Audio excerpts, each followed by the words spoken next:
A gente vai ver agora a declaração da Abel Ferreira falando até da fé, que ele reza com relação a esse calendário aí do Palmeiras e de outros clubes que ele também citou nessa sonora aí. Eu sou religioso e rezo, não é?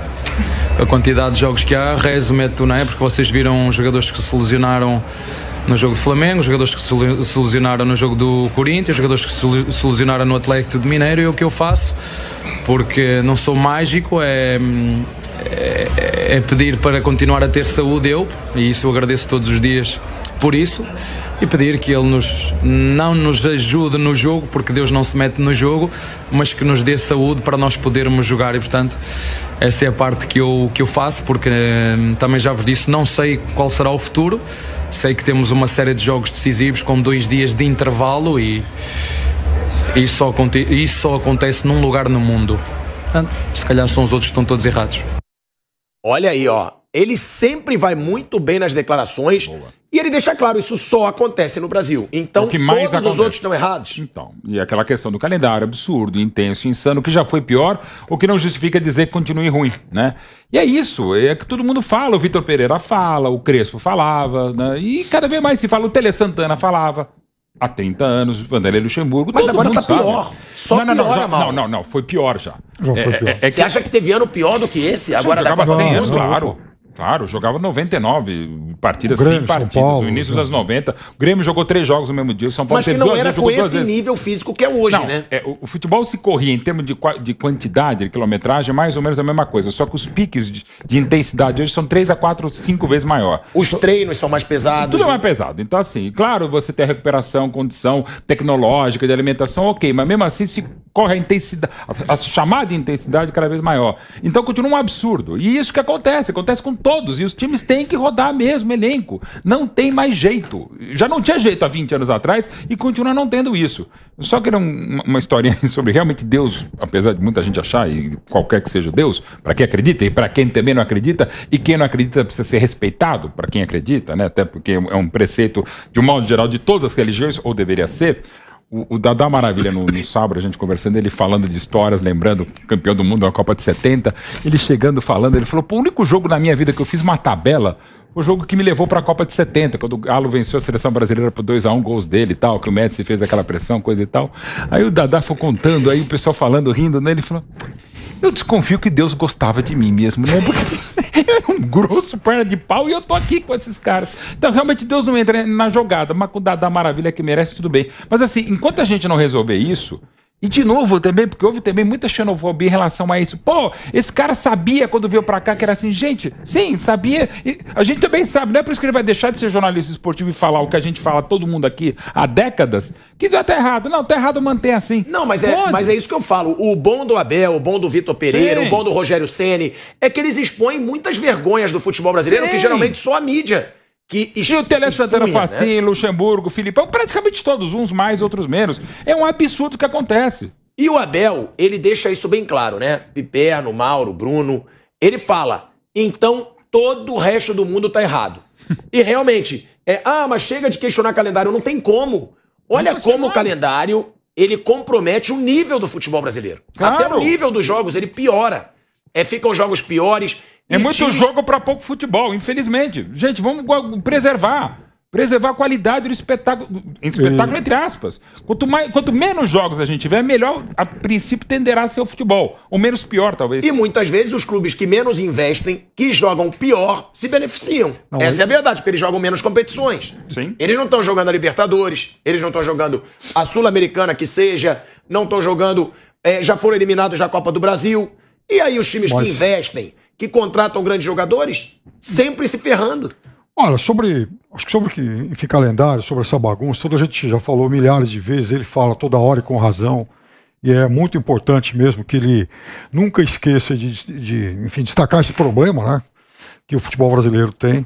Agora, tudo isso, esse cenário todo, ele é ainda muito pior para uns do que para outros. Você pega, por exemplo, Fortaleza, vamos comparar as realidades de Fortaleza e Palmeiras. Os dois jogando Libertadores, Campeonato Brasileiro e Copa do Brasil. O Palmeiras no Campeonato Brasileiro todo, os 38 jogos que o Palmeiras tem que fazer no Campeonato Brasileiro, o Palmeiras vai voar. mais de 1h30, 3 vezes, para enfrentar Fortaleza, Ceará e Cuiabá. O Fortaleza, ele vai voar, ele só não vai voar 2 vezes, nos 2 clássicos contra o Ceará. Em todas as outras viagens que ele vai, enfim, que ele tem que fazer, ele tem que viajar pelo menos 3 horas. Eu estou falando isso dentro do avião, fora aeroporto e tal. Então, do ponto de vista logístico, é muito mais dramática a situação do Fortaleza, que tem que vir aqui para São Paulo toda hora, para o Rio de Janeiro, tem que ir para Caxias, não tem voo direto Fortaleza-Caxias, ele tem que ir lá para Porto Alegre, fazer lá uma conexão. Então, para esses times é muito mais complicado. Então, quando a gente fala de, sei lá, de calendário, de organização do futebol brasileiro e tudo mais, a gente também tem que lembrar que isso é muito pior para uns do que para outros. Então hoje Fortaleza, por exemplo, ele tem esse paradoxo de ter o melhor ano internacional da vida dele, com um campeonato brasileiro extremamente difícil, também por conta disso. Se o Palmeiras tem menos tempo para recuperar o time, o Flamengo também, o Fortaleza tem muito menos, o Ceará tem muito menos, está jogando Sul-Americana. Agora, Mauro, mais uma vez eu acho que quem gosta de futebol agradece ao Abel Ferreira, né? Porque você sempre fala, esses caras não têm media training, acabou essa situação. O próprio Fernando Praz ontem, ele falou aqui, tem que acabar com isso, de todo mundo falar a mesma coisa sempre, é uma coisa chata. E esses caras, eles estão quebrando um pouco essa barreira, de não poder falar. Você tem o Abel Ferreira, você tem o Vitor Pereira, você tinha inclusive o Paulo Souza, a única coisa pra mim que ele foi bem em algumas declarações, que ele falava o que ele pensa. Tem o Rogério Ceni, que não é estrangeiro, mas que volta e meia, o Bustos, né, que realmente falou o que ele pensava também. Esses caras estão quebrando essa barreira e é importante, Mauro, sempre se questionar, porque a gente fala, mas de novo esse assunto. Gente, mas se a gente está vendo o futebol brasileiro cada vez mais prejudicado por causa desse assunto, não tem como ignorar esse assunto. Não, quanto mais falar, melhor. Agora, invertendo aí a mão, né, por que os técnicos brasileiros evitam o assunto? Por que não falam sobre isso? Não só para não ficarem mal com a cartolagem, porque eles ficam na dança das cadeiras mudando de clube um para o outro. Esses técnicos que vêm do exterior, eles têm mercado lá fora, eles não precisam daqui. Eles sabem que vão trabalhar lá fora em algum lugar. O Vitor Pereira vai sair do Corinthians, vai voltar para a Europa. Ou vai para a Ásia, Oriente Médio, algum lugar ele vai. O mesmo vale para o Abel, o Bustos vai se encaixar em algum lugar, volta para o Equador, vai para a Argentina, vai para o México, sei lá. Os caras não vão ficar aqui com o pires na mão. E os técnicos aqui do Brasil não conseguem, não tem penetração nenhuma no mercado internacional, nem aqui da América do Sul conseguem se encaixar, continuam por aqui. Tem salários muito altos aqui em relação ao que eles oferecem e não querem ficar mal. Então, aquele negócio, não vou falar aqui que vai. Se eu começo a reclamar muito, eu treino, digamos, o time X, aí eu reclamo. Aí o time A, o B, o C, o D, todos eles, o alfabeto inteiro. Esse cara é muito reclamão. Agora, os estrangeiros não, os caras não estão nem um pouco preocupados com isso, né? E os jogadores também não falam nada, são todos uns bananas em maioria, um ou outro que reclama.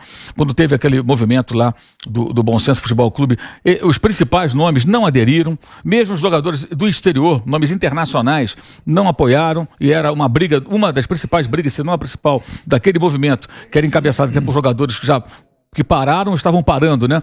Era o calendário, era inclusive para evitar o desemprego em massa que acontece anualmente no Brasil, quando terminam os estaduais, são 12, 13 mil pessoas que perdem emprego. Imagina, a indústria automobilística, uma hora chega e manda 12 mil embora. 12 mil embora. Seria manchete, né, internacional, né? Brasil, porque 12 mil demitidos, você tem também aqueles que trabalham em empresas que fornecem algo para essas... Indiretamente, né? Os indiretos. Todo mundo. Exato. Aí você tem o futebol. O futebol faz isso anualmente aqui no Brasil, porque você tem um estadual, termina o estadual, vários clubes ficam inativos, os contratos terminam e vários jogadores, inclusive, vão trabalhar em outras coisas, né? O cara vai fazer um bico qualquer para poder sobreviver. E os grandes nomes nunca abraçaram a causa. Então, assim, a gente fica aqui meio que pregando no deserto. É bom que técnicos de peso como o Abel repitam esse discurso insistentemente, mas observe que os dirigentes fazem o ouvido de ferro, né? Os dirigentes do Palmeiras não estão vendo as entrevistas do Abel. Nessa hora deve estar fazendo outra coisa. E os outros clubes também não estão vendo. Eles não acompanham, porque poucas vezes reclamam, muito pouco reclamam. Desse último ano agora, o único que eu saiba que documentou lá sugestões de mudança de calendário foi o Flamengo.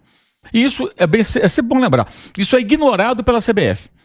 O Rodrigo Marques Aldual sempre bate nessa tecla e ele tem toda a razão. Porque os clubes aceitam. Não aceitar ou não aceitar. É enfiado goela abaixo. A CBF pega isso aqui é o calendário. Ela pega o calendário e fala assim, atenção, tá aqui o calendário. Eu gostaria de fazer uma observação, faça. Que eu gostaria de que os estaduais fossem menores, a gente poderia ter... Não, tudo tá legal, obrigado, tá? Tá anotado aqui. Segue, próximo, silêncio. Acabou, é assim. E todo mundo subserviente, os bananas não se posicionam, ninguém enfrenta. Mas é bom que alguém fale, né? E o Abel, quando foi embora do Brasil, como os outros, ele vai dar entrevistas lá fora e vai falar: vocês não imaginam como era no Brasil. Lá tinha um jogo domingo, aí tinha uma viagem longa, um jogo na quarta, um jogo internacional. E os caras falam: é assim, lá é assim. Isso torna até mais difícil trazer os profissionais para cá. Trazer bons profissionais. Além do futebol brasileiro não ter visibilidade global no nosso campeonato, a Libertadores melhorou um pouquinho, mas ainda é pouco em relação ao que poderia e deveria ter. Você tem esses obstáculos. O cara pensa: cara, vou trabalhar num lugar onde não consigo treinar. Se você é um técnico de uma certa posição, você vai pesar isso aí. Como é que você trabalha no Brasil? Lá você não treina, você tem um dia no máximo. Se você jogou domingo, vai jogar na quarta. E tem viagem longa. De repente, na terça você faz um treininho e na quarta já é pronto pro jogo. Já é o dia do jogo. Na segunda é recuperação. O cara, de repente, isso toda hora. O cara, de repente, fala: não, prefiro trabalhar na Grécia.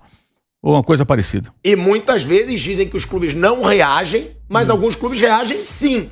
Só que aí acontece o que o Mauro falou. Não, tá bom, é isso. A maioria é a favor de continuar o calendário, então vai continuar do jeito que tá. A gente vai rapidinho para um break na rádio e na TV Jovem Pan, mas a gente volta já com muito debate, então siga com a gente, um break rápido na rádio e na TV Jovem Pan. Seguimos no YouTube.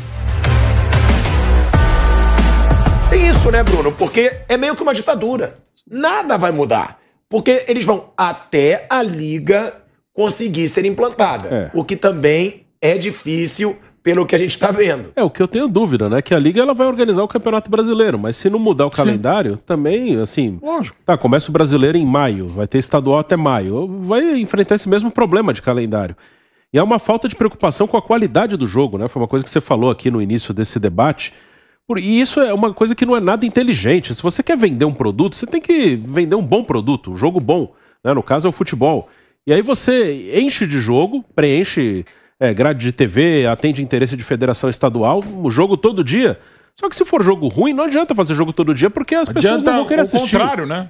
Piora, né? É complicado. Então tem que pensar muito na qualidade do jogo. É melhor jogar menos e jogo bom, que você vai segurar mais as pessoas, vai atrair mais gente ao futebol, do que jogar todo dia um monte de jogo ruim, que aí o cara vai assistir e não vai querer mais ver.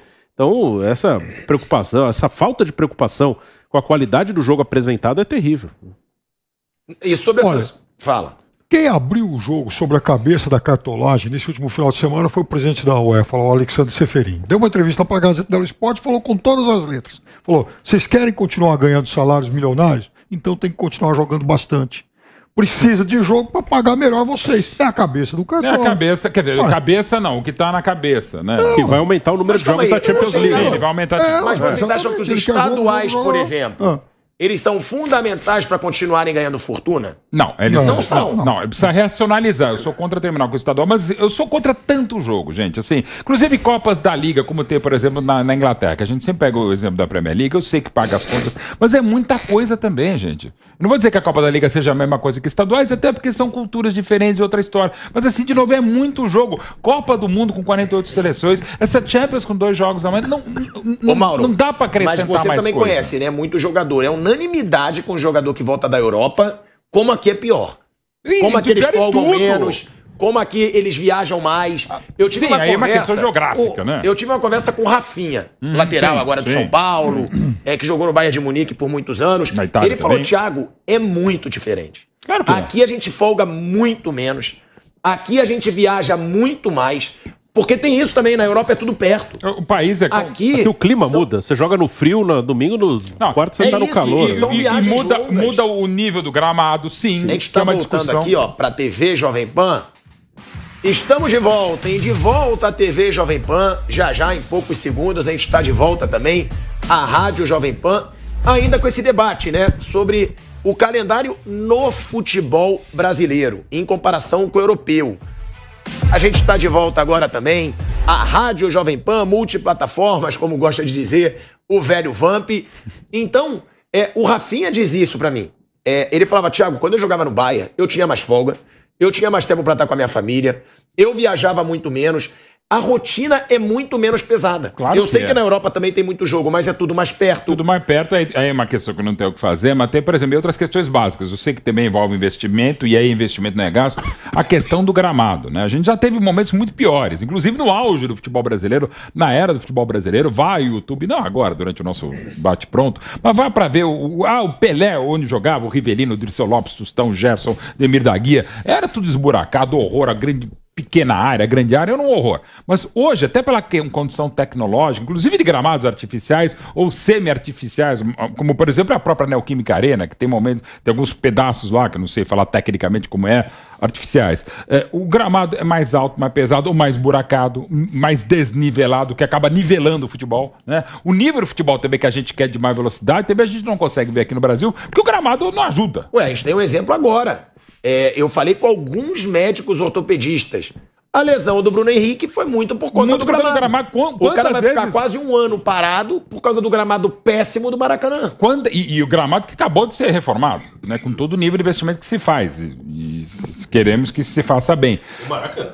Estou falando do Maracanã, o maior palco do futebol interplanetário mesmo, não é só o futebol brasileiro. Todo mundo quer o Maracanã, quer jogar, sabe da mística, né? E infelizmente mais mística do que a realidade. Mas então, de novo, o futebol que a gente quer, ou seja, menos jogos e mais futebol, é exatamente isso. E de novo entra aquela... Então vai quebrar pedra às 5 da manhã. O bate-pronto não é para falar sobre quebrar pedras, estamos falando sobre o futebol. Tem tantas mazelas e injustiças sociais desse país que a gente também não ajuda ou potencializa para pior, ok. Mas estamos falando de futebol. Então se você der uma condição melhor de trabalho, todo mundo sai ganhando, não é porque todos nós amamos futebol, um pouco mais, um pouco menos, vivemos o futebol nos paga. E eu quero viver um futebol melhor, eu quero um futebol melhor. Aliás, todo mundo quer. Só que às vezes quer, ponto. Tentar fazer algo quando é possível não faz.